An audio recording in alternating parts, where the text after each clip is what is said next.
Good morning to all. This is Pratima Singh and welcome back to पोलपाथ।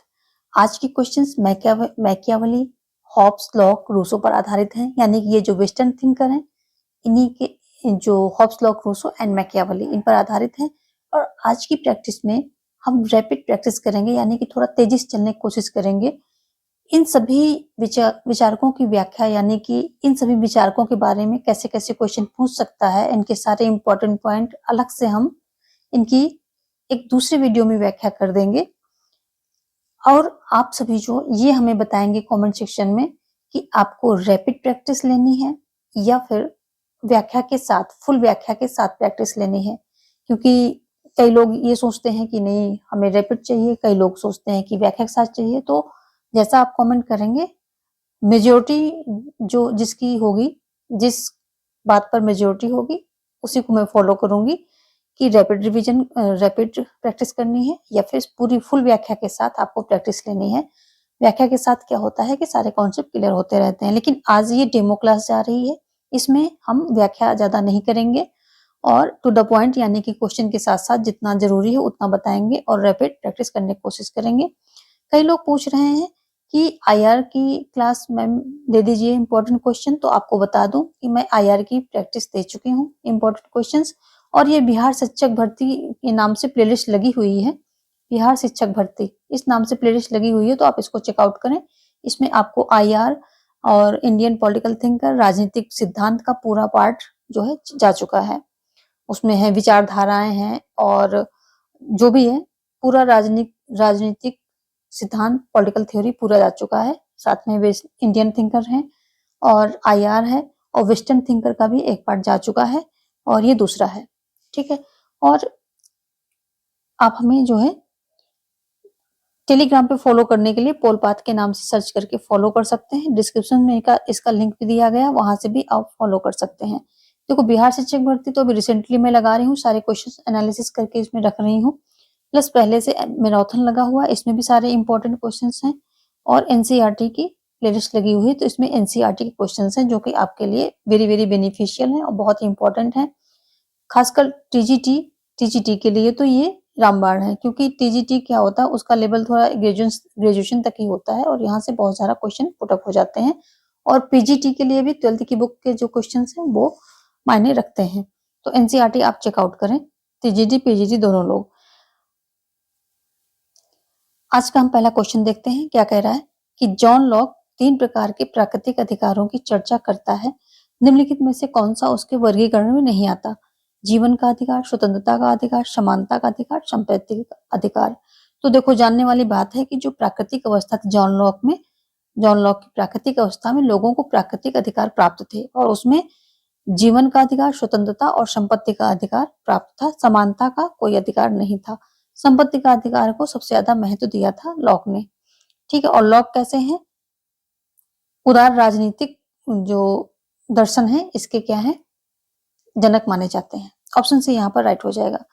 देखेंगे next question. दूसरा question क्या कह रहा है कि लॉक के मत में जिस उद्देश्य के निमित्त राज्य रचा गया था वह था समुदाय की भलाई, शासन वर्गों के हित की रक्षा, अपने सदस्यों को मूल अधिकार प्रदान करना या फिर इंग्लैंड में राजतंत्र के वंशानुगत अधिकारों की रक्षा करना। तो यहाँ पर ऑप्शन ए राइट हो जाएगा, समुदाय की भलाई के लिए। जो लॉक की विचारधारा है ये क्या कहते हैं कि व्यक्ति साध्य है और राज्य मात्र साधन है। तो शासन का उद्देश्य क्या है? समुदाय का कल्याण करना और राज्य जो है व्यक्ति के लिए बना है, यानी कि व्यक्ति की सारी आवश्यकताओं को फुलफिल करने के लिए राज्य बना है। ये इनकी बातें हैं। ऑप्शन ए यहाँ पर राइट हो जाएगा। देखो चलो एक बात ये समझ लो आप कि मैंने सोचा था कि मैं सारे टॉपिक पर जो है इंपॉर्टेंट क्वेश्चंस दूंगी आपको, लेकिन जितनी मैं मेहनत कर रही हूँ उतने ना तो व्यूज आ रहे हैं और ना ही सब्सक्राइबर आ रहे हैं। सब्सक्राइब भी लोग क्या करते हैं, देख करके चले जाते हैं वीडियोस और सब्सक्राइब नहीं करते हैं। और ये देखिए कि लाइक भी नहीं करते हैं। 200 व्यूज पर ऑलमोस्ट 30 लाइक्स आते हैं, मतलब 200 व्यूज जा रहे हैं अगर किसी वीडियोस के 200-250, तो 30 से 40 व्यूज रहते हैं वहां पर, बस इससे ऊपर नहीं जाते हैं। एक लाइक करने में कितना 1 सेकंड का टाइम लगता है, लेकिन वो भी जो है नहीं हो रहा है। तो और मैं इस सीरीज में सारे क्वेश्चन एनालिसिस करके देती हूँ। ये सारी पीडीएफ मेरी बिल्कुल फ्रेश तैयार होती, तुरंत की तुरंत तैयार हो रही हैं। एनालिसिस करने के बाद क्वेश्चन सिलेक्ट होते हैं, तब पीडीएफ तैयार होती हैं और मैं खुद करती हूँ सारा। और इतनी दिन रात मेहनत के बाद जब कोई अच्छा रिजल्ट नहीं आता है, तो डीमोटिवेशन तो होता है। मैं भी डीमोटिवेट हो जाती हूँ कि इतनी मेहनत के बाद लाइक, शेयर, सब्सक्राइब तो मतलब बनता ही है। जब इतनी मेहनत आप डेली 12 से 14 घंटे मेहनत कर रहे हो, किसी को कुछ अपना काम अच्छा करने के लिए, तो मतलब वहाँ से कुछ मिलना भी तो चाहिए। इतनी मेहनत के बाद लाइक, शेयर, सब्सक्राइब तो बनता ही बनता है। तो आप सभी लोग जो है वीडियो को लाइक कर दें, दोस्तों में शेयर करें। सब्सक्राइब नहीं किया है तो वो भी कर लें, क्योंकि उससे फ़ायदा आपका, अल्टीमेटली आपका भी फ़ायदा है। क्योंकि यदि मैं मोटिवेट रहूँगी तो ये मेहनत लगातार हर दिन होती रहेगी। नहीं तो क्या है, डीमोटिवेट होकर के मैं आधे पे ही रुक जाऊँगी। सोचा है मैं सारे टॉपिक टच करके आपको दूँगी, लेकिन बहुत मेहनत के साथ करना पड़ता है ये काम, और इसके लिए मोटिवेशन चाहिए, तभी ये कंटिन्यू हो पाएगा। ठीक है? तो ये मैं सोच रही हूँ कि ठीक है, मेरे जो मन में आ रहा है या फिर मैं लो फ़ील कर रही हूँ, तो मैंने आपके साथ उसको शेयर कर दिया। अब आप पे डिपेंड करता है कि आप जो है कितना ज़्यादा से ज़्यादा इस क्लास को शेयर करके, क्लासेस सारी अच्छी हैं, शेयर करने की बात है। आप यदि अच्छे से शेयर करेंगे, जितने सोशल प्लेटफ़ॉर्म है, व्हाट्सएप और फ़ेसबुक, इंस्टाग्राम, सब पे शेयर कर देंगे, तो मतलब ही नहीं होता है कि ये क्लासेस कोई देखे ना। क्योंकि क्लासेस बहुत ही इम्पोर्टेंट हैं। जितने भी मैंने एग्ज़ाम्स में ये क्वेश्चंस दिए हैं, फँसे हैं क्वेश्चंस, बहुत ज़्यादा फँसे हैं। और ये मुझे पर्सनली जो है रिस्पॉन्स आया कि मैम बहुत ज़्यादा क्वेश्चंस फँसे हैं। तो यहाँ ये सीरीज़ जो है आप लोगों के लिए बहुत बेनिफिशियल है। अब आप लोगों को डिपेंड करता है कि आप हमसे कितने टॉपिक निकलवा पाते हैं, कितने टॉपिक के एनालिसिस बेस्ड क्वेश्चन हमसे ले पाते हैं। जो मैं ये कंटेंट दे रही हूँ, ये मैं दावे के साथ कहती हूँ, पूरे यूट्यूब चैनल पे आप देख के आ जाइए, आपको नहीं मिलने वाला है, जिस तरह से मैं दे रही हूँ। पूरी पीडीएफ जो है फ्रेश रेडी हो रही हैं और सब कुछ एनालिसिस होकर के जा रहा है। ठीक है? तो देख लीजिए, जब इतनी मेहनत के बाद फिर हमें भी तो कुछ मिलना चाहिए आप लोगों की तरफ से। चलो देखेंगे अपना क्वेश्चन, जितना मुझसे हो पा रहा है मैं कोशिश कर रही हूँ। हॉब्स के सामाजिक समझौते में संप्रभुता कौन था? समझौते का अंग समझौते के ऊपर, व्यक्तियों के नीचे, प्रजातांत्रिक रूप से निर्वाचित। तो यहाँ पर हो जाएगा ऑप्शन ए। जो हॉब्स का समझौता होता है, इसमें सामाजिक समझौते के द्वारा जो समाज होता है वो संपूर्ण शक्ति एक निश्चित व्यक्ति या एक समूह को दे देता है, और इस तरह से एक क्या होता है, निरंकुश संप्रभुता संपन्न राज्य का जन्म होता है। इसमें जो है संप्रभु समझौते से बाहर रहता है। समझौते का, सॉरी यहाँ पर ए नहीं होगा, बी होगा, समझौते के ऊपर। समझौते के ऊपर होगा, यहाँ पर गलती से यहाँ ए पे टक लग गया है। सभी समझौते से ऊपर रहेगा। ठीक है? तो ऑप्शन बी यहाँ पर राइट हो जाएगा। देखेंगे नेक्स्ट क्वेश्चन। अगला क्वेश्चन क्या कह रहा है कि यह किसने कहा कि कला एवं विज्ञान के विकास ने मानव को भ्रष्ट कर दिया है? रूसो ने कहा है, दांते ने कहा है, मार्क्स ने कहा है या लास्की ने कहा है? तो ऐसा कहने वाले रूसो महोदय हैं, और ये मानते हैं कि कला और विज्ञान ने मानव को भ्रष्ट कर दिया है। प्राकृतिक समानता के समर्थक हैं, फ्रांसीसी विचारक हैं ये। ठीक है? फ्रांसीसी विचारक हैं, प्राकृतिक समानता के क्या है, समर्थक हैं। और प्रकृति की ओर लौटो इनका नारा है, ये भी ध्यान रखेंगे। इनका नारा क्या है? प्रकृति की ओर लौटो, ये इनका नारा है। ऑप्शन ए यहाँ पर राइट हो जाएगा। नेक्स्ट क्वेश्चन देखेंगे। यह किसने लिखा है कि हॉब्स की प्राकृतिक दशा का दैत्य मनुष्य कभी नहीं हो सकता? स्पिनोजा ने, बर्नार्ड शॉ ने, या बार्कर ने, या फिर गार्डनर ने? तो ऐसा के लिखने वाले कौन है?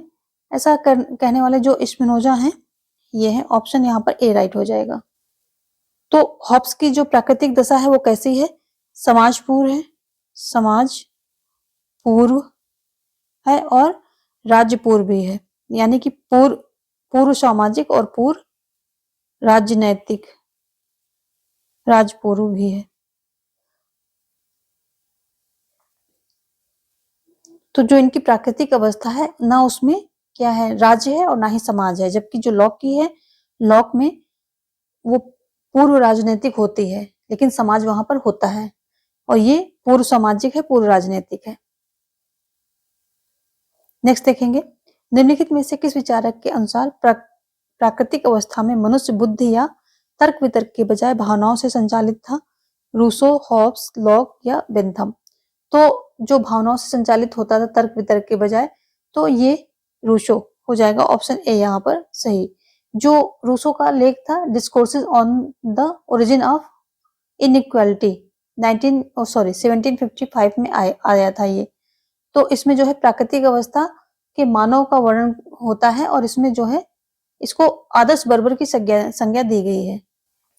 और अरस्तु के अनुसार ना इसमें भाषा थी, आदर्श बर्बर था मनुष्य, ठीक है, वन्य प्राणी था, भद्र वन्य प्राणी था, ना यहाँ भाषा थी, ना कला थी, ना विज्ञान था, ना मनुष्य सुखी था और ना ही दुखी था, ठीक है।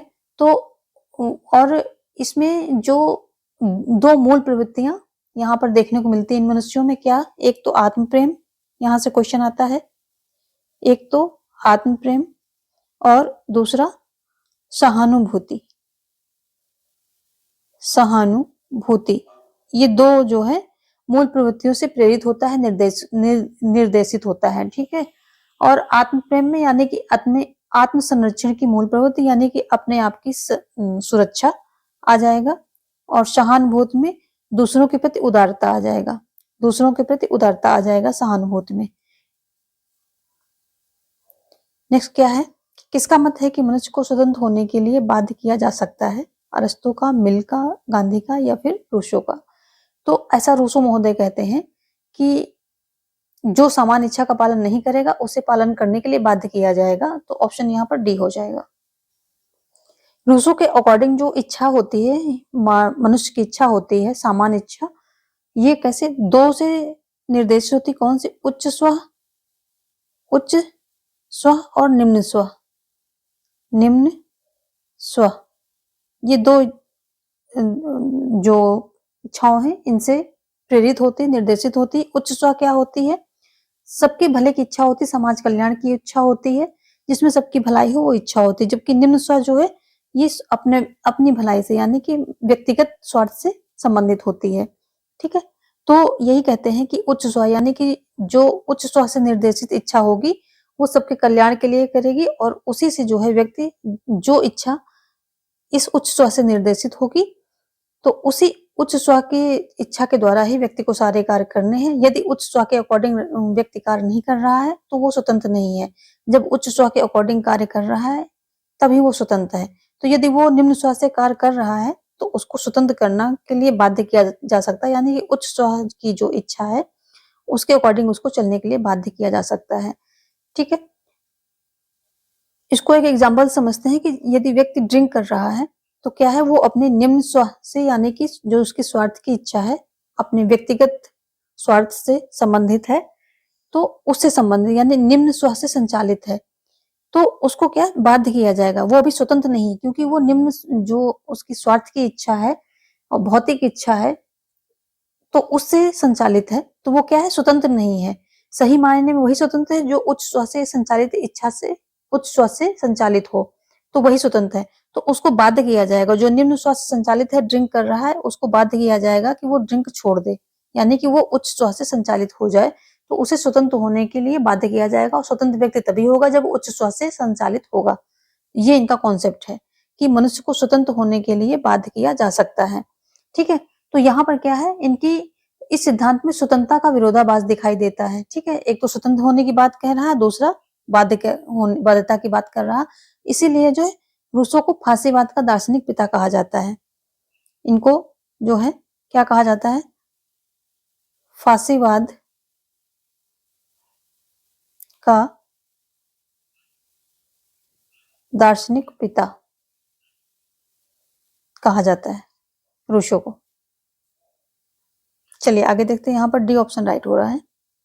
नेक्स्ट देखेंगे, हॉब्स के अनुसार प्राकृतिक अवस्था सिर्फ पूर्व राजनीतिक थी, सिर्फ पूर्व सामाजिक थी, पूर्व राजनीतिक और पूर्व सामाजिक दोनों थी, उपर्युक्त में से कोई नहीं थी। तो अभी अभी हमने बात की कि हॉब्स के अनुसार जो है इनकी अवस्था पूर्व राजनीतिक भी थी और पूर्व सामाजिक भी थी, जबकि जो लॉक है इनकी अवस्था जो प्राकृतिक अवस्था है लॉक की, वो कैसी थी? पूर्व राजनीतिक थी, वहां पर समाज था, तो ये सिर्फ पूर्व राजनीतिक थी लॉक के अनुसार।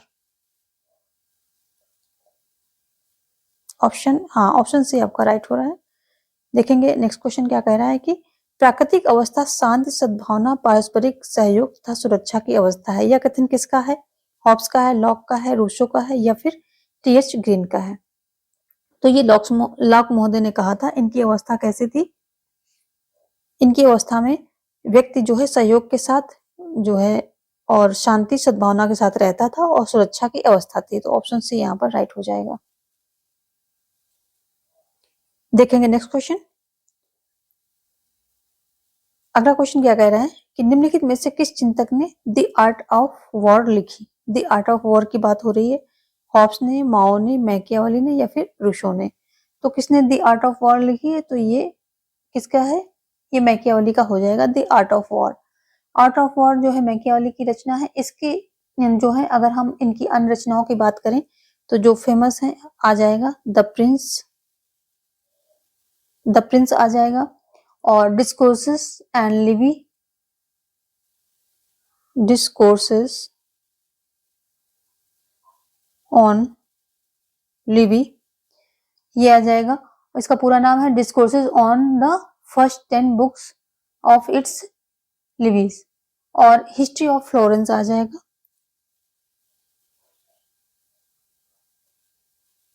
हिस्ट्री ऑफ फ्लोरेंस ये आ जाएगा। ये इनकी तीन और ये चार बुक्स जो है इनकी इंपॉर्टेंट है। द आर्ट ऑफ वॉर भी इन्हीं के द्वारा लिखी गई है। जबकि हब्स की क्या हो जाएगी? लेवियाथन हो जाएगी, और रूसो की सोशल कॉन्ट्रैक्ट हो जाएगी, सोशल कॉन्ट्रैक्ट। ठीक है, ये हो जाएगा। नेक्स्ट देखते हैं कि व्यक्ति अपने पिता की मृत्यु को भूल सकता है परंतु अपनी पैतृक संपत्ति की हानि को नहीं। यह किसने कहा था? मैकियावेली ने, हॉब्स ने या फिर लेनिन ने या फिर माओ से तुंग ने? तो ऐसा कहने वाले जो है मैकियावेली हैं। तो इसमें जो है इन्होंने मैकियावेली ने बात की थी ये कि संपत्ति को नहीं भूल सकता, संपत्ति की हानि को नहीं भूल सकता है, भले ही पिता की मृत्यु को भूल जाए। ऐसा कहने वाले मैकियावेली हैं। और इनकी प्रसिद्ध रचना द प्रिंस है, अभी बात की। इन्हें आधुनिक युग का उद्धारक विचारक भी कहा जाता है। ठीक है। हॉब्स कैसे हैं? निरंकुश राजतंत्र के समर्थक हैं और ये भी शक्ति के पुजारी हैं। माओ से तुंग भी, ठीक है, युद्ध की पक्षधर हैं माओ से तुंग, और चीन के राष्ट्राध्यक्ष रहे, प्रथम राष्ट्राध्यक्ष जो स्वतंत्र चीन, साम्यवादी चीन के, और चीन की क्रांति इन्हीं के नेतृत्व में लाई गई थी। नेक्स्ट देखेंगे, निम्नांकित में से कौन स्वतंत्रता को कानूनों की चुप्पी के रूप में परिभाषित करता है? जो केट मिलेट है, थॉमस हॉब्स है, ईसा बर्लिन है या फिर रूसो है? कौन जो है कानून को स्वतंत्रता को कानूनों की चुप्पी के रूप में परिभाषित करता है? ऑप्शन भी यहाँ पर राइट हो जाएगा। नेक्स्ट देखेंगे, पुस्तक रीजनेबलनेस ऑफ क्रिश्चियनिटी प्रकाशित हुई थी, कब हुई थी? 1690 में हुई थी या 1992 में हुई थी, 1660 में हुई थी या 1695 में हुई थी? तो ये पुस्तक कब प्रकाशित हुई थी? और ये जो 1695 में ये प्रकाशित हुई थी। और किसकी रचना है? जॉन लॉक की रचना है। तो ये भी देखेंगे 1695 में ये प्रकाशित हुई थी। क्या है? Reasonableness of Christianity. लॉक के द्वारा ये लिखी हुई रचना है, यानी कि लॉक की ये पुस्तक है। रीजनेबल ऑफ क्रिश्चियनिटी यानी कि जो ईसाई धर्म की तर्कशीलता, हिंदी का इसका मतलब ये हो जाएगा। देखेंगे नेक्स्ट क्वेश्चन। अगला क्वेश्चन क्या कह रहा है कि जॉन लॉक के अनुसार निम्नलिखित में से कौन प्रकृति की व्यवस्था में होने वाली असुविधाओं में से एक नहीं है? कौन नहीं है? यह लगातार युद्ध की स्थिति में है, कानून घोषित करने के लिए एक व्यवस्थापिका प्राधिकरण की आवश्यकता, कानून के एक अव्यक्तिक निष्पादक की कमी, निष्पक्ष न्यायाधीश का कानून के उल्लंघन के मामलों का फैसला करना। तो यहाँ पर जो है ऑप्शन ए राइट हो जाएगा।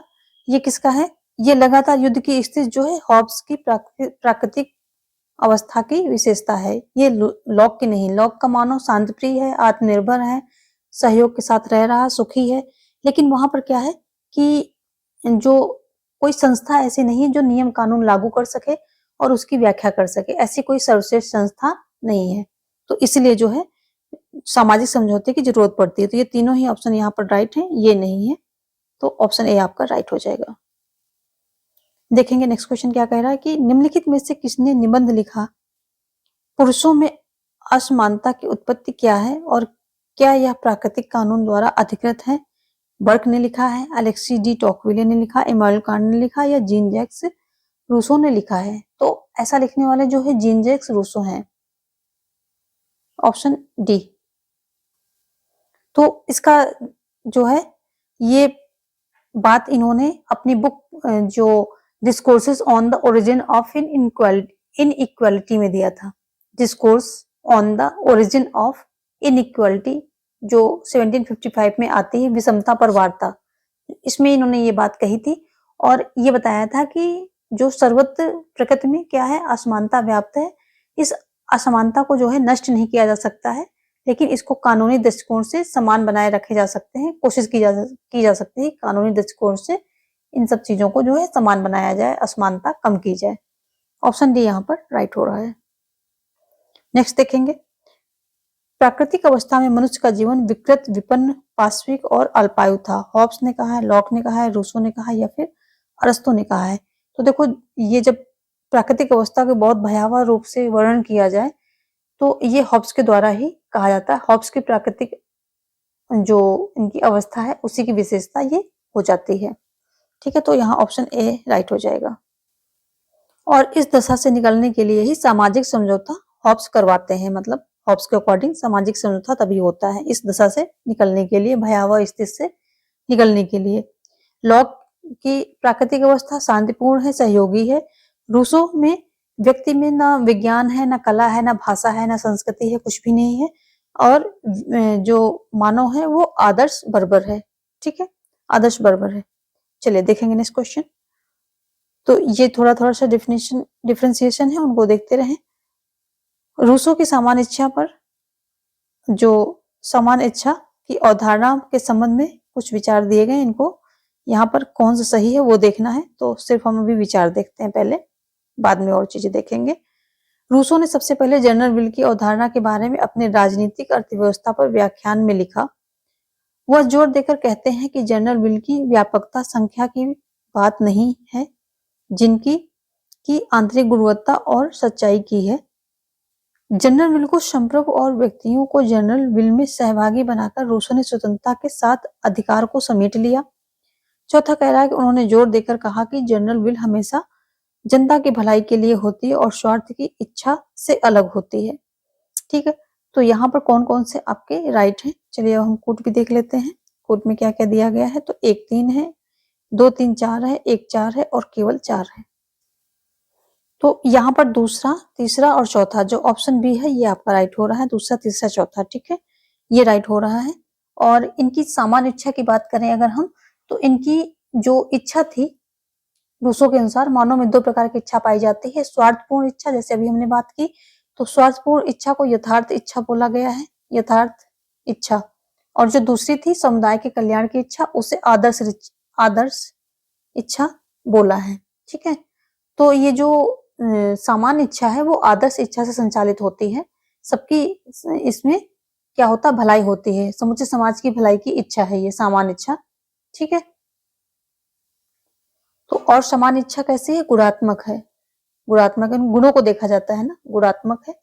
ये जरूरी नहीं कि सभी की इच्छा हो, लेकिन हाँ ये जरूरी है कि ये सभी के कल्याण की इच्छा है। तो सभी की इच्छा हो ऐसा जरूरी नहीं है, क्योंकि सभी की इच्छा जो है आदर्श इच्छा से संचालित नहीं हो सकती है। तो ये सभी की इच्छा ना हो करके, जरूरी नहीं कि सभी की इच्छा हो, लेकिन हाँ ये कल्याण की इच्छा है, सबके कल्याण की इच्छा है, ये निश्चित है। ये गुणात्मक है और आदर्श इच्छा संचालित होती है। नेक्स्ट देखेंगे, निम्नलिखित में से किसने लोगों की सामान्य इच्छा में संप्रभुता को स्थापित किया है? Rousseau, Thomas Hobbes, Jean Bodin या अरस्तू? तो ऐसा करने वाले जो है रूसो महोदय, ऑप्शन ए यहाँ पर राइट हो जाएगा। रूसो को देख लीजिए, इन्हें क्या कहते हैं, लोकप्रिय संप्रभुता का जनक माना जाता है, संप्रभुता का जनक माना जाता है। ठीक है, और ये लोकप्रिय संप्रभुता संबंधी अवधारणा को जो है सामान्य इच्छा पर आधारित है ये अवधारणा जो लोकप्रिय संप्रभुता की अवधारणा कैसी है, सामान्य इच्छा पर आधारित है, यानी समाज के सभी व्यक्तियों को ये अधिकार है कि जो है सभी व्यक्तियों को इसमें अधिकार मिलता है कानून बनाने का। और इन्होंने क्या है, ये सामान्य इच्छा का अवधारणा देकर के और लोकप्रिय संप्रभुता के अवधारणा देकर के क्या है, प्रत्यक्ष प्रजातंत्र के जनक भी माने जाते हैं। इसी वजह से प्रत्यक्ष, क्योंकि इन्होंने इसमें जनता को सहभागी कर लिया है। ठीक है, प्रजातंत्र के, प्रत्यक्ष प्रजातंत्र के ये जनक माने जाते हैं और ये जो प्रतिनिधि मूलक प्रजातंत्र है उसके ये विरोधी हैं। ठीक है, ये सब कुछ इनके बारे में बातें हैं। अब हम देखेंगे नेक्स्ट क्वेश्चन। यहाँ पर ऑप्शन ए आपका राइट हो गया है। नेक्स्ट देखते हैं, निम्नलिखित में से कौन सा थॉमस हॉब्स द्वारा दिए गए प्रकृति के नियमों में से एक नहीं है। आप जो कुछ भी चाहते हैं कि दूसरे आपके साथ करें वो आप उनके साथ करें, शांति की तलाश करना और उसका पालन करना, पुरुष अपनी बनाई वाचाओं को पूरा करते हैं, जितना हो सके निजी धन का अधिग्रहण करना। तो यहाँ पर जो है ऑप्शन डी राइट हो जाएगा। जो हॉब्स महोदय हैं उन्होंने ये मानते हैं कि प्राकृतिक अवस्था में प्राकृतिक कानून थे और अधिकार भी थे, दोनों थे। ठीक है, तो इन्होंने क्या है 19 प्राकृतिक कानूनों का उल्लेख किया था। कितने? टोटल 19 प्राकृतिक कानून का इन्होंने उल्लेख किया था हॉब्स महोदय ने। ऑप्शन डी यहाँ पर ये इनके जो कानून दिए थे उसमें से ये नहीं आएगा, बाकी सभी हैं। नेक्स्ट देखेंगे, निम्नलिखित में से किसने कहा कि प्राकृतिक अधिकार वह स्वतंत्रता है जो प्रत्येक व्यक्ति को अपनी स्वयं की प्रकृति के संरक्षण के लिए, अपनी स्वयं की शक्ति का उपयोग करने के लिए, अर्थात अपने स्वयं के जीवन का और फलस्वरूप कुछ भी करने के लिए अपने निर्णय और तर्क में वह उसके लिए सबसे उपयुक्त साधन होने की कल्पना करेगा। तो ऐसा किसके द्वारा कहा गया है? ये थॉमस हॉब्स के द्वारा कहा गया है। देखो, थॉमस हॉब्स को ना राजनीति का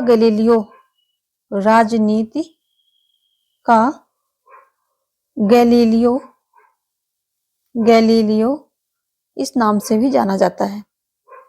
चलिए देखेंगे नेक्स्ट क्वेश्चन। अगला क्वेश्चन क्या कह रहा है कि निम्नांकित विचारकों में से किसने स्वतंत्रता को एक सामूहिक उद्यम के रूप में माना है? जॉन लॉक, रॉबर्ट नॉजिक, जे रूसो या हन्ना आरेंट। किसने माना है सामूहिक उद्यम के रूप में? तो ये मानने वाले हैं जे रूसो महोदय। ऑप्शन भी यहाँ पर राइट होगा। देखेंगे नेक्स्ट क्वेश्चन क्या कह रहा है कि निम्नांकित विचारकों में से किसने यह कथन कहा कि शासक को अच्छा बनने के अलावा कुछ सीखना होगा? हॉब्स ने बोला है, लॉक ने बोला, निकोलो मैकियावेली ने बोला है या जे.एस. मिल ने बोला है? तो ऐसा बोलने वाले जो है निकोलो मैकियावेली है। ऑप्शन यहाँ पर बी राइट हो जाएगा। और जो इनकी पुस्तक होती है द आर्ट ऑफ वॉर, युद्ध की कला, में इन्होंने लिखा है कि शासक को अच्छा बनने के अलावा कुछ और भी सीखना होगा। तो ये कहाँ गया है? तो द आर्ट ऑफ वॉर इनकी पुस्तक है, उसी में इन्होंने ये व्याख्यान दिया है। नेक्स्ट देखेंगे, यहाँ पुस्तकें हैं और लेखक हैं, आपको जो है कोट की सहायता लेकर के मिलाना है इनको। An essay concerning human understanding है, लिवायथन है, discourses on the first 10 books of Titus Livius है या पॉलिटिक्स है? तो देख लेते हैं, जो पॉलिटिक्स किसकी हो जाएगी? ये तो हो जाएगी अरस्तु की, एक कर लेते हैं। और जो discourses on the first 10 books of Titus Livius, ये किसकी हो जाएगी? मैकियावेली की हो जाएगी, निकोलो मैकियावेली। तो ये इसके ही हो जाएंगे। ठीक है, लिवायथन किसकी हो जाएगी? तो थॉमस हॉब्स की हो जाएगी। और N essay concerning human understanding ये लॉक की हो जाएगी। तो यहाँ पर हम 2 कर लेते हैं। 2 4 3 1 2 4 3 1 जो है हमारा ऑप्शन है।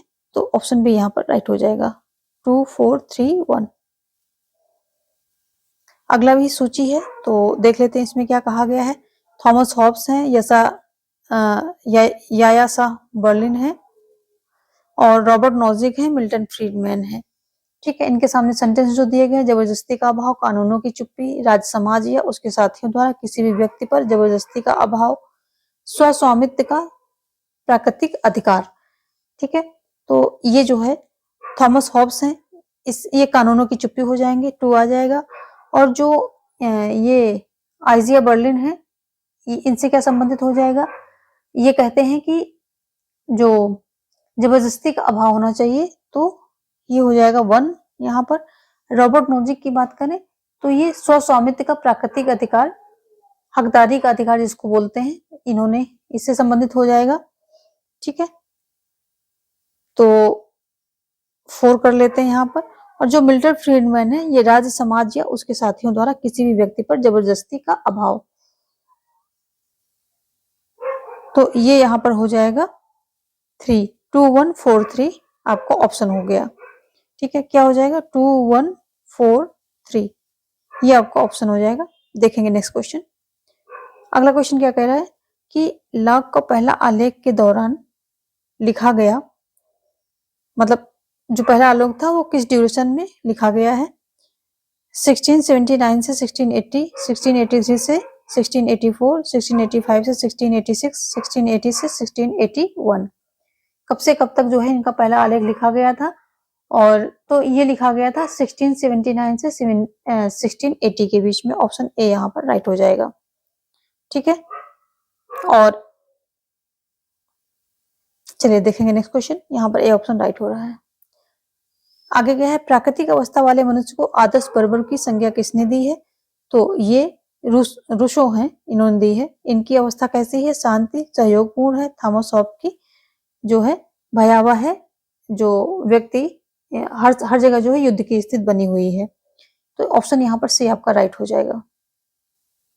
तो यहाँ पर आदर्श बर्बर यानी कि नोबल सेवेज था, इनका जो मनुष्य था वो नोबल सेवेज था। ठीक है, और इसमें जो है बहुत सुख शांति से ये सब रह रहे थे, लेकिन जो निजी संपत्ति के उद्भव ने क्या कर दिया, इनके अंदर लालच और फैला दी। इसी से शांति, जो इनकी पूरी शांति थी उस समय की, वो अशांति में बदल गई और फिर इनको सामाजिक समझौते की तरफ बढ़ना पड़ा। नेक्स्ट देखते हैं क्या कह रहा है कि किस राजनीतिक चिंतक ने अपनी आत्मकथा में लिखा कि उसकी मां ने जुड़वा बच्चों को जन्म दिया, स्वयं उसे तथा डर। तो ये बोलते हैं कौन? हॉब्स बोलते हैं कि मेरी मां ने उस रात जुड़वा बच्चों को जन्म दिया था, मैं तथा मेरा डर। बी ऑप्शन यहाँ पर राइट हो जाएगा। इन्हें जो ये थॉमस हॉब्स हैं, इन्हें माल्सबरी का दैत्य भी बोला जाता है। माल्सबरी का दैत्य भी बोला जाता है।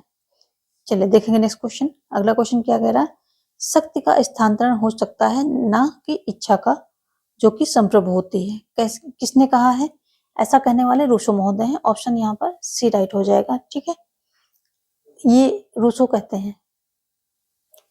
तो जो ये रूसो की ये इच्छा है, यानी कि सामान्य इच्छा है, इसको इन्होंने संप्रभुताधारी बनाया, जैसे लिवायथन को हॉब्स ने बनाया था उसी तरह। इसीलिए इनकी जो ये समान इच्छा है, इसको शीर्ष कटा लिवायथन बोला गया है। शीर्ष कटा लिवायथन बोला किसने? वाहन महोदय ने बोला है।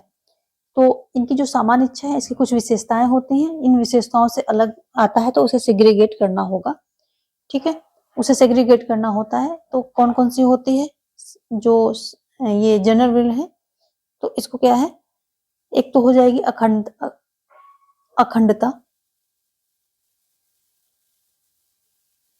अखंडता, अदेयता,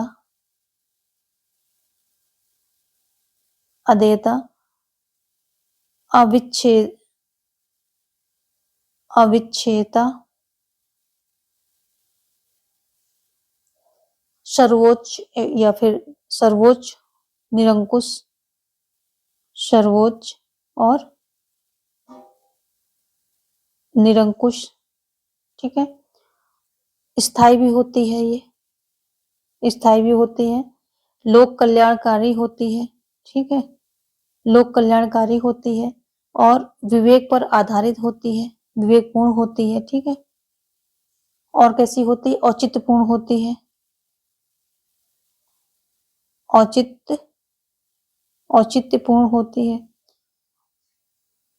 ये सारी जो है इसकी विशेषताएं हैं। तो कभी कभी पूछता है कौन सी विशेषता कुछ अलग सा दे देगा, तो कहेगा कौन सी विशेषता नहीं है, तो उसमें से आपको एक सेग्रीगेट करना होता है। ये इसकी विशेषताएं हैं, इसकी सामान्य इच्छा की, रूसो के द्वारा जो दी गई है। तो ये विशेषताएं हैं। देखेंगे नेक्स्ट क्वेश्चन। अगला क्वेश्चन क्या कह रहा है कि किसने कहा उन कानूनों का पालन करना जिन्हें हम स्वयं अपने लिए बनाते हैं स्वतंत्रता है। तो उन कानूनों का पालन करना जिन्हें हम स्वयं अपने लिए बनाते हैं। तो अपने लिए कानून कौन बनाता है? जो रूसों की सामान्य इच्छा है। सामान्य इच्छा किसकी है? जो समाज कल्याण की इच्छा है। तो यही जो है सभी लोग वहां पर जनरल विल जो सामान्य इच्छा है वही कानून बनाती है। तो यहाँ पर क्या हुआ? अपने लिए लोग जो है बैठ करके अपने लिए कानून बनाते हैं, यानी कि लोगों की इच्छा सामान्य इच्छा है और वही लोग मिलकर के सामान्य इच्छा के अकॉर्डिंग कानून बनाते हैं। तो रूसो कह रहे हैं कि उन कानूनों का पालन करना जिन्हें हम स्वयं बनाते हैं वही स्वतंत्रता है। रूसो का कहना है ये। और जो रूसो की पुस्तक है कौन सी? सोशल कॉन्ट्रैक्ट, ठीक है, यानी कि सामाजिक समझौता, इनकी जो पुस्तक है। तो इसका पहला वाक्य पूछा आता है ये क्वेश्चन में कि पहला वाक्य इसका क्या है? तो इसका पहला वाक्य है मनुष्य सर्वत्र जंजीरों से जकड़ा है, ठीक है।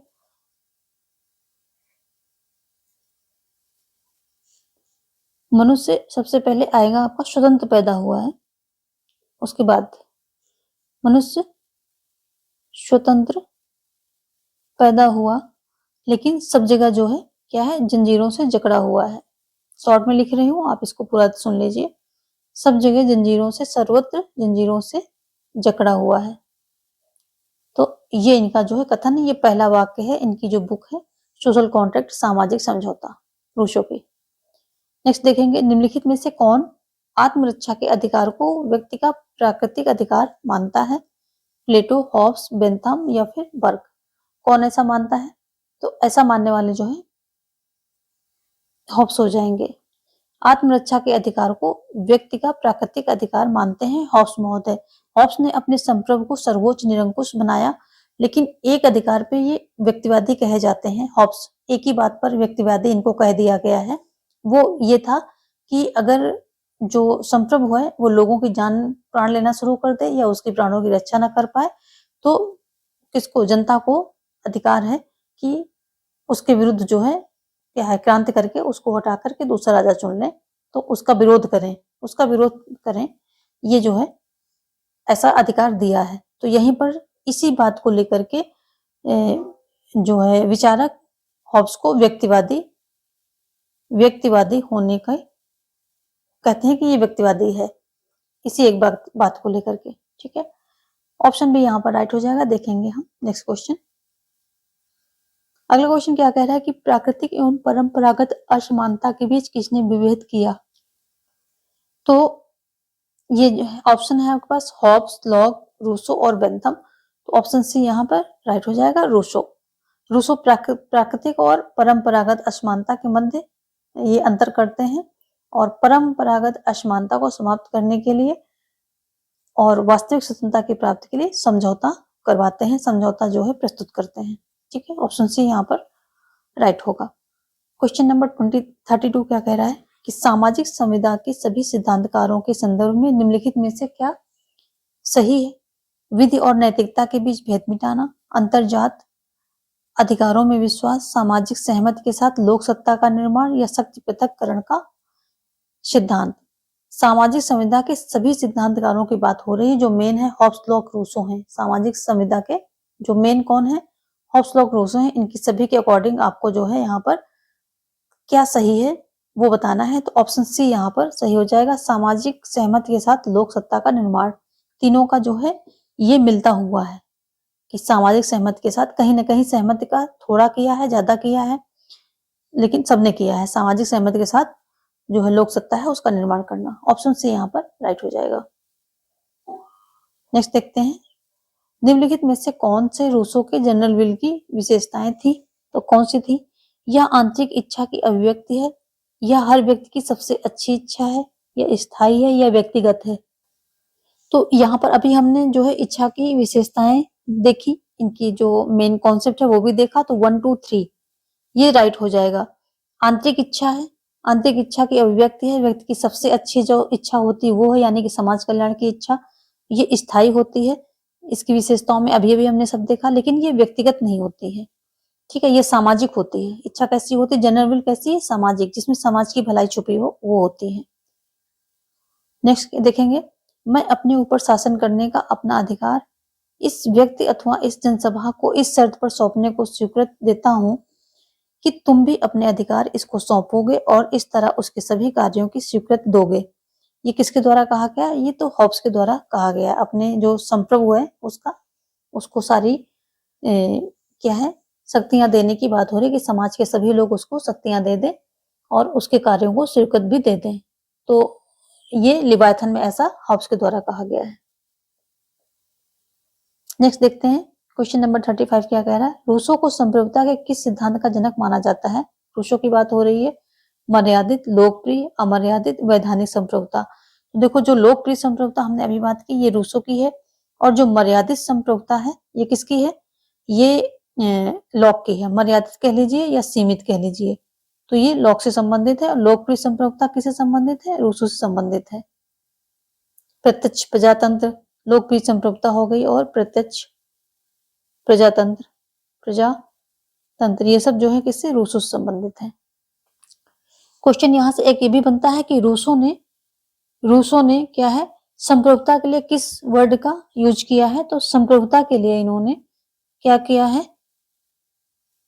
संप्रभुता के लिए इन्होंने सामान्य इच्छा यानी कि जनरल विल का प्रयोग किया है। ठीक है, सामान्य इच्छा शब्द का प्रयोग किया है। सीधा सीधा क्वेश्चन ऐसे बनता है कि संप्रभुता के लिए इन्होंने कौन सा वर्ड यूज किया है? तो सामान्य इच्छा शब्द यूज किया है। किसने? रूसो महोदय ने। ठीक है, नेक्स्ट देखते हैं, क्वेश्चन नंबर 36 क्या कह रहा है? रूसो का संप्रभु हॉब्स का लेवियाथन है जिसका सिर कटा हुआ है। ये कथन किसका है? तो अभी अभी हमने इसकी बात की थी, व्याख्या करते करते वो मुझे पता भी नहीं चला कि क्वेश्चन इसमें आगे है भी। ठीक है, तो मिल है, बार्कर है, वाहन है या वेपर है? किसने कहा था ये ऐसा कि जो रूसो का ये संप्रभु है यानी कि जो जनरल विल है, ये हॉब्स का लेवियाथन है जिसका सर कटा हुआ, तो ऐसा कहने वाले वाहन महोदय हैं। ऑप्शन बी आपका राइट हो जाएगा। नेक्स्ट क्या है कि रूसो की सामान्य इच्छा है बहुसंख्यक की इच्छा, सभी की इच्छा, अल्पसंख्यक की इच्छा, सभी की वास्तविक इच्छा का योग। तो जो ऑप्शन डी हो जाएगा यहाँ पर, सभी की वास्तविक इच्छा का योग। वास्तविक इच्छा कौन सी है? आदर्श इच्छा है। जो वास्तविक इच्छा है यही आदर्श इच्छा है। आदर्श इच्छा क्या है? जो जिसमें सभी का कल्याण हो, समाज कल्याण छुपा हो। ठीक है, और वो उच्च स्व से संचालित हो, वही आदर्श इच्छा है, वही वास्तविक इच्छा है। और यही वास्तविक इच्छा का योग हो। जरूरी नहीं कि ये सबकी इच्छा हो, सबकी इच्छा जरूरी नहीं है, क्योंकि सबकी इच्छा जरूरी नहीं है कि सभी की इच्छा वास्तविक माने आदर्श इच्छा से संचालित हो। कुछ लोग ऐसे हो सकते हैं जो स्वार्थ की इच्छा से संचालित हो, तो उनकी इच्छा इसमें नहीं जुड़ेगी। इसमें कौन सी इच्छाएं जुड़ेंगी? जो वास्तविक इच्छा होंगी, जो आदर्श इच्छा होंगी, जो समाज कल्याण की इच्छा होगी, वही जुड़ेगी। तो ऑप्शन यहाँ पर डी राइट हो जाएगा। कॉन्सेप्ट को समझेंगे तो क्वेश्चन आ जाएगा, कर लेंगे। सामाजिक समझौता सिद्धांत के तीनों प्रतिपादकों यानी कि हॉब्स, लॉक और रूसो की इस एक बात पर सहमत है। कौन सा? राजनीति शक्ति जनता से प्राप्त होती है, राजनीति शक्ति शासितों की सहमत पर आश्रित है, संप्रभुता अमर्यादित है, और राज्य और समाज दोनों पर्यायवाची और दोनों में कोई भेद नहीं है। तो तीनों के अकॉर्डिंग जो चीजें मिल रही हो वही यहाँ पर राइट करना है। क्वेश्चन को पहले ठीक से पढ़ना है, इसको अच्छे से। तीनों के अकॉर्डिंग कौन है राइट? यहाँ पर जो है ऑप्शन ए हो जाएगा। राजनीति की शक्ति जनता से प्राप्त होती, ये जो है सभी का है। सब में जनता ने समझौता किया है, और जनता ने ही सरकार सत्ता को क्या दिया है? जो अधिकार दिए हैं, शक्तियां दी हैं। तो ऑप्शन ए यहाँ पर राइट हो जाएगा। ठीक है, देखो, हॉब्स लॉक रूसो से पहले अगर सामाजिक समझौता पूछे किसने दिया है, सामाजिक समझौता की अवधारणा इन्होंने व्यवस्थित रूप से इसको प्रतिपादित किया है, लेकिन इसकी अवधारणा का पहले भी किसी ने जिक्र किया था, यानी कि इनसे पहले भी जो रिचर्ड हुकर इन्होंने भी इस अवधारणा का प्रतिपादन किया था, लेकिन व्यवस्थित रूप से हॉब्स लॉक रूसो के साथ ये जुड़ा हुआ है। तो अगर यदि आए कि प्रथम प्रतिपादन किसके द्वारा किया गया था, तो रिचर्ड हुगर ऑप्शन है, तो आप उसमें टिक करेंगे। नेक्स्ट देखते हैं, हॉब्स के अनुसार अनुबंध हुआ था जनता एवं लेवियाथन के बीच, समाज एवं लेवियाथन के बीच, प्राकृतिक अवस्था में रहने वाले लोगों के बीच, नेताओं एवं लेवियाथन के बीच। तो देखो जो हॉब्स का ये था कॉन्ट्रैक्ट था, ये सिर्फ एक पक्षी था, एक पक्षी था। तो जो प्राकृतिक अवस्था में रहने वाले लोग थे, इन्हीं के बीच जो है समझौता हुआ था। और जो इनका संप्रभु था यानी कि लिवायथन था, जो भी लिवायथन, तो वो इस समझौते से परे था, यानी कि इन समझौतों से ऊपर था। सभी प्रकार के समझौते, कानून, शर्तें, इन सब से ऊपर था। ऑप्शन सी यहाँ पर राइट हो जाएगा। अगला है क्या है कि लॉक ने जिस सिद्धांत की दार्शनिक आधारशिला रखी थी वह था लोकतंत्र, गणतंत्र, संवैधानिक राजतंत्र या कल्याणकारी राजतंत्र। किसके क्या जो है कौन से उसकी अवधारणा इन्होंने रखी थी, किस तंत्र की अवधारणा रखी थी, तो ये था संवैधानिक राजतंत्र। ऑप्शन सी यहाँ पर राइट हो जाएगा। और इनका जो समझौता होता है ये द्विपक्षीय होता है, ठीक है। इनका समझौता कैसा होता है, द्विपक्षीय होता है। प्रथम जो है जनता के बीच होता है, पहला समझौता किसके बीच होता है, जो जनता होती है उसके बीच में होता है, और दूसरा समझौता शासक और जनता के बीच में होता है। पहले समझौते से क्या बनता है, राज्य बनता है यानी समाज बनता है, और दूसरे समझौते से जो है सरकार बनती है। तो यहीं पर जो है कहा जाता है कि लॉक ने क्या किया था कि राज्य और सरकार में भेद किया था, क्योंकि इन्होंने दो समझौते करके राज्य को अलग जो है, एक समझौते से राज्य बनाया है, दूसरे समझौते से सरकार बनाई है, तो ये दोनों अलग हो गए। यहीं पर आ जाता है कि कौन राज्य और सरकार में भेद करने वाला सबसे पहला विचारक था, तो लॉक थे। राज्य सरकार में भेद अंतर करने वाला लॉक थे। चलिए देखेंगे नेक्स्ट क्वेश्चन। जो इसमें राज्य है ये क्या है, स्थायी है, ये स्थायी है, एक बार बन गया ये हमेशा के लिए बना रहेगा, स्थायी है। जबकि सरकार कैसी है, सीमित है, अस्थायी है, अस्थायी। यदि अपनी शर्तों को पूरी नहीं करती तो इसको हटा करके दूसरी सरकार बना ली जाएगी। तो जो दूसरे पक्ष सरकार बनती है ये अस्थायी है, यानी कि सीमित है, और राज्य क्या है, स्थायी है, बन गया एक बार हमेशा के लिए बना रहेगा। नेक्स्ट देखते हैं, अगला क्वेश्चन क्या कह रहा है कि रूसों की सामान्य इच्छा के संबंध में कौन सा कथन सही नहीं है। यह राज्य में कानून की श्रेष्ठता है, यह सदैव जनहित में होती है, यह सबकी इच्छा है, यह सदैव सही होती है। तो सामान्य इच्छा के बारे में कौन सा कथन सही है, यह सदैव कैसी होती है, ये जनहित में होती है, सबकी इच्छा तो हो नहीं सकती है, यह सदैव सही होती है। तो यहाँ पर नहीं पूछ रहा है, वो ध्यान देना है। यह राज्य में कानून की श्रेष्ठता है, बिल्कुल कानून इसी के द्वारा, देखो जो रूसों की सामान्य इच्छा है ये कानून बनाती है। जो सरकार बनती है, सरकार क्या करती है, वो सिर्फ लागू करती है, सरकार कानून नहीं बनाती, ये भी ध्यान रखना है। तो अगर सीधे सीधे पूछता है कि रूसों के जो समझौता है या रूसों का जो ये सामान्य इच्छा है ये क्या करती है, लागू करती है या कानून बनाती है, कि कानून लागू करती है, तो ये कानून बनाती है। लागू करती है कौन, सरकार, सरकार जो है लागू करती है, और जो सामान्य इच्छा है ये कानून बनाती है, ठीक है। ऐसे क्वेश्चन सीधा आता है। तो यहाँ पर नहीं पूछ रहा है, तो ये सबकी इच्छा नहीं है, ऐसा जरूरी नहीं है कि ये सबकी इच्छा हो, बाकी सब सही है, सदैव जनहित में होती, सदैव सही होती है, सही भी होती है ये। नेक्स्ट देखते हैं कि रूसों के समान इच्छा संबंधी निम्नलिखित बिंदुओं पर विचार करना है। समान इच्छा संबंधित है, यह नैतिक रूप से दूषित नहीं है, राज्य हमारे व्यक्तित्व का नैसर्गिक विस्तार है, समाज एक जैविक इकाई है, यह सदैव सही इच्छा है। तो अगेन जो है वही बातें आ गई, और इसमें आपका जो है कौन सा सही होगा, तो यहाँ पर जितने भी ऑप्शन दिए हैं ये सारे ही सही हैं, ऑप्शन डी यहाँ पर राइट हो जाएगा, सभी सही है।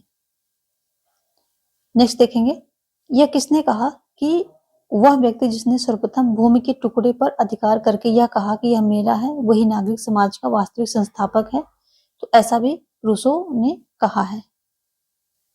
और इनका मानना है कि जब सभ्यता हुई और संपत्ति का विचार आया तो तेरे मेरे की भावना इनमें आई। जो व्यक्ति थे प्राकृतिक अवस्था के, इनमें तेरे मेरे की भावना आ गई, उसके पहले ये जो है आदर्श बर्बर थे। नेक्स्ट देखते हैं क्वेश्चन नंबर 44 क्या कह रहा है कि यदि लिव्याथन इतिहास के मूलभूत सिद्धांत के रूप में निरुपयोगी है, तो यह राजनीतिक सिद्धांत के रूप में भी निष्फल है। सीबी मैकफरसन ने कहा है, या वाहन ने कहा है, अर्नेस्ट बाकर ने कहा, या जॉर्ज एच सेबाइन का कहना है। ये किसका कहना है? तो ये कहते हैं वाहन महोदय। ऑप्शन बी यहाँ पर राइट हो जाएगा। नेक्स्ट देखेंगे, निम्नलिखित में से किस विचारक ने अपनी रचनाओं में संप्रभुता शब्द का कभी प्रयोग नहीं किया? हॉब्स ने, लॉक ने, बेंथम ने, या फिर ऑस्टिन ने? किसने जो है संप्रभुता शब्द का कभी जो है प्रयोग नहीं किया? तो ये लॉक महोदय हैं, क्योंकि ये सरकार को सीमित सरकार बनाते हैं। ठीक है, इनकी सरकार कैसी? सीमित सरकार है, जो सीमित कार्य करेगी और इनके जनता जो है, जनता को पूरा अधिकार है क्रांति करने का। अगर सरकार सही काम नहीं करती, उसकी शर्तों को फुलफिल नहीं करती है। ऑप्शन बी यहाँ पर राइट हो जाएगा। नेक्स्ट देखते हैं कि सूचियां दी गई हैं और दोनों को सम्मिलित करना है। नीचे कोड भी दिए गए हैं, उनको बाद में देखेंगे। तलवार के बिना प्रसंविदा मात्र शब्द है, किसका है ये? दूसरा कह रहा है कि व्यक्ति को स्वतंत्र होने के लिए बाध्य किया जा सकता है, ये रूसो को है। और उच्चतर शक्ति केवल डाकुओं का झुंड बना सकती है, राज्य नहीं बना सकती है, तो ये किसका है? ये हो जाएगा बोधा का। और जो है राज्य का कार्य व्यक्ति में आत्मनिर्भरता की भावना को नष्ट करता है, उसके उत्तरदायित्व को कमजोर करता है तथा उसके चरित्र को कुंठित करता है। तो यहाँ पर तलवार के बिना प्रसंविदा मात्र शब्द है, ये किसका है? हॉब्स का है। 3 करेंगे। और स्वतंत्र होने के लिए बाध्य किसका? रूसो का है। 4 यहाँ पर करेंगे। और उच्चतर शक्ति के केवल डाकुओं का झुंड बना सकती है, राज्य नहीं, तो ये कहने वाले हैं बोधा महोदय। तो यहाँ पर हम 1 करेंगे। ठीक है, 1 कर लेंगे। और ये किससे, जो चौथा है, ये मिल से संबंधित है, यहाँ तो हम 2 कर लेंगे। 3 4 1 2 3 4 1 2 ऑप्शन ए यहाँ पर आपका राइट हो रहा है। नेक्स्ट देखेंगे, 2 ट्रीटाइजेस ऑन सिविल गवर्नमेंट की रचना जॉन लॉक द्वारा की गई। पहले ट्रीटाइज यानी कि निबंध का प्रतिपाद्य विषय क्या था? प्राकृतिक अवस्था का वर्णन, सामाजिक संविदा का वर्णन, टॉमस हॉब की आलोचना, या रॉबर्ट फिल्मर की आलोचना? तो देखो, ये जो है रॉबर्ट फिल्मर, इसका पहले जो ट्रीटाइज है, इसमें रॉबर्ट फिल्मर का जो राज्य की दैवीय उत्पत्ति का सिद्धांत है, उसका खंडन करता है। और जो दूसरा होता है, उसमें हॉब्स के निरंकुश राजतंत्र का खंडन करता है। जो दूसरा पार्ट होता है, दूसरा ट्रीटाइज होता है। 2 खंड होते हैं इसके। ठीक है, 2 खंड होते हैं। तो पहले में रॉबर्ट फिल्मर का करता है और दूसरे में करता है हॉब्स के निरंकुश राजतंत्र का खंडन करता है। और फिर दूसरे में ही जो है ये सामाजिक संविदा, अपना सामाजिक समझौते का सिद्धांत देता है। ठीक है, तो ये सारी बातें आप ध्यान रखेंगे। पहला रॉबर्ट फिल्मर की जो दैवीय उत्पत्ति का सिद्धांत है, उसको खंडन करता है। दूसरा जो हॉब्स का निरंकुश राजतंत्र है, दूसरा पार्ट उसका खंडन करके दूसरे ही पार्ट में सामाजिक संविदा सिद्धांत को देता है। तो ऑप्शन यहाँ पर फिलहाल क्वेश्चन के अकॉर्डिंग डी राइट हो जाएगा। क्वेश्चन नंबर 48 क्या कह रहा है कि सूची तथा सूची सेकंड में आपको मिलान करना है और जो दी गई है सूची, इनका प्रयोग भी करना है। धर्मनिरपेक्षता का सिद्धांत, सहमत का सिद्धांत, व्यक्तिवादी सिद्धांत, स्वतंत्रता का सिद्धांत, जो ये कैसे कैसे दिए गए हैं। तो धर्म निरपेक्षता का सिद्धांत किसका है? ये हो जाएगा मैकियावेली का। ठीक है, यहाँ पर हम 3rd कर लेते हैं। जो सहमत का सिद्धांत है, तो सभी को पता है, ये लॉक का है, तो लॉक हम यहाँ 4 कर लेंगे। व्यक्तिवादी जो सिद्धांत है, ये किसका है? ये हॉब्स का हो जाएगा। हॉब्स का जब वो कहता है कि मतलब उसका संप्रभु सर्वोच्च है, लेकिन जब वो जनता को ये अधिकार देता है कि अगर उसके प्राणों की रक्षा राजा लेना शुरू कर दे, तो क्या करे, जनता उसका विरोध कर सकती है। वहीं पर उसको व्यक्तिवादी बोलते हैं। तो व्यक्तिवादी सिद्धांत किससे? हॉब्स से संबंधित है, यहाँ पर हम फर्स्ट कर लेंगे। और स्वतंत्रता का सिद्धांत जो है रूसो से है, तो रूसो यहाँ सेकंड कर लेंगे। 3rd 4th 1 second, 3rd 4th 1 second, option B यहाँ पर राइट होगा। नेक्स्ट देखेंगे, यहाँ पर भी सूची है, तो देख लेते हैं। सामान्य इच्छा किसकी है? असीम प्रभुसत्ता, सीमित सरकार, नौ राजनीति विज्ञान। तो सामान्य इच्छा जो है रूसो की हो जाएगी, हम 4 करेंगे। असीम प्रभुसत्ता किसकी हो जाएगी? हॉब्स की हो जाएगी। निरंकुश प्रभुसत्ता और असीम प्रभुसत्ता निरंकुश ने प्रोवाइड की है। ठीक है, सॉरी, हॉब्स ने प्रोवाइड की है। निरंकुश और असीमित प्रभुसत्ता या संप्रभुता हॉब्स से संबंधित है, तो यहाँ हम थर्ड करेंगे। सीमित सरकार लॉक से है तो यहाँ हम करेंगे सेकंड, ठीक है। और 9 राजनीति विज्ञान मैकियावली से है तो यहाँ हम फर्स्ट करेंगे। Fourth third second one, fourth third और दूसरा और पहला, यानी कि ऑप्शन सी यहाँ पर राइट हो जाएगा। नेक्स्ट क्या कह रहा है कि जॉन लॉक का योगदान मुख्यतः किस रूप में है? सहमति के सिद्धांत, सीमित सरकार, निगम निकाय के रूप में, राज्य का सिद्धांत, राज्य की जैव अवधारणा। तो किसके रूप में है इनका, ये आपको देखना है और बताना है। तो यहाँ पर देखो सहमत का सिद्धांत दिया कि जनता की सहमत पर ही सरकार बन रही है, और सीमित सरकार बनाई है जनता ने तो दूसरे समझौते से। तो कुछ शर्तें लगा दी हैं किस पे, सरकार पे। अगर सरकार उन शर्तों को फुलफिल नहीं कर रही तो जनता उनको हटा करके दूसरी सरकार का निर्माण कर लेगी, ठीक है। तो लॉक ने क्या किया, सीमित एवं उत्तरदायी, सीमित और उत्तरदायी किसका, सरकार का संकल्पना जो है की है। तो यहाँ फर्स्ट और सेकेंड दो राइट हो रहे हैं, ऑप्शन डी आपका राइट हो जाएगा। आज का सेशन हम यहीं वाइंड अप करेंगे, और जितने भी लोग जुड़े हैं वीडियो को लाइक कर दें, शेयर कर दें, कमेंट करें, और सब्सक्राइब यदि अभी तक नहीं किया तो वो भी कर लें। कमेंट करें कि आपको जो है थोड़ा सा रैपिड रिवीजन चाहिए, रैपिड प्रैक्टिस चाहिए, या फुल व्याख्या। आज हमने व्याख्या थोड़ी बहुत की है, कम करने की कोशिश की है, जो बहुत ही ज्यादा रिलेवेंट था वही किया है। तो फुल व्याख्या यानी कि फुल कॉन्सेप्ट को आपको समझना है। तो और साथ में एग्जाम पॉइंट में देती चलूं अलग से भी कि हाँ यहाँ से क्वेश्चन बनते हैं। तो किस तरह की वीडियोस चाहिए वो आप हमें बताएंगे, तो अगला वीडियो उस हिसाब से बनेगा। और इसका जो है जॉन लॉक और रूसो, इससे संबंधित कुछ इंपॉर्टेंट पॉइंट मैं अलग से इसके बाद दे दूंगी, क्योंकि इसमें सारे इंपॉर्टेंट पॉइंट जो है आ नहीं पाए हैं। सिर्फ क्वेश्चन को देखते हैं तो सारे इंपॉर्टेंट पॉइंट नहीं आ पाते हैं यदि हम अलग से व्याख्या ना करें तो यहाँ से अलग से बहुत ज्यादा व्याख्या नहीं की गई, इसलिए सभी पॉइंट जो है कवर नहीं हो पाए हैं जो इंपॉर्टेंट होते हैं, जो एग्जाम में पूछे जाते हैं। तो नेक्स्ट वीडियो में मैं कवर करूंगी। फिलहाल आप लोग इसको बताएं कि किस तरह से आप क्लासेस आगे चाहते हैं, ठीक है। तो आज का सेशन यहीं वाइंड अप करेंगे। Thanks for watching, have a great life. जय हिंद, जय भारत।